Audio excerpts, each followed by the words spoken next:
Welcome back to GreenLounge. Today, I'm going to show you 5 incredible water plants that will add some real beauty to your garden.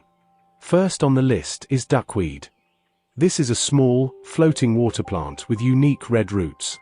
It multiplies quickly, covering the surface of your pond, creating a lush, green layer. It's also a great shelter for small fish, helping them hide from predators and birds. Just be aware that it doesn't do well in direct, harsh sunlight. Next up, we have Pennywort. Its leaves are shaped like little pennies, and it thrives in a soil mix with plenty of water.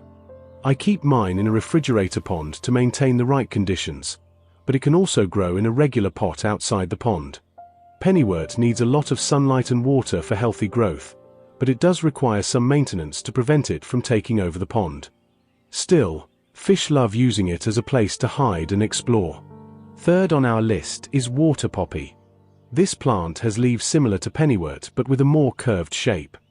It's also a flowering plant with bright yellow flowers that really stand out.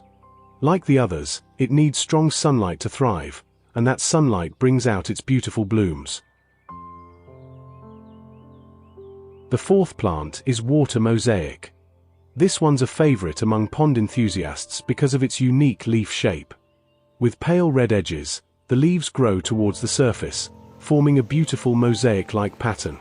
Water mosaic plants also produce small yellow flowers, making them an even more attractive addition to your pond. Finally, we have the classic water lily. Known for its beautiful blooms, the water lily needs plenty of sunlight to produce flowers. Plant it in soil mixed with fertilizer and compost for the best results. When it blooms, it adds a stunning touch to any pond. So, which of these 5 water plants is your favorite? Drop your thoughts in the comments below.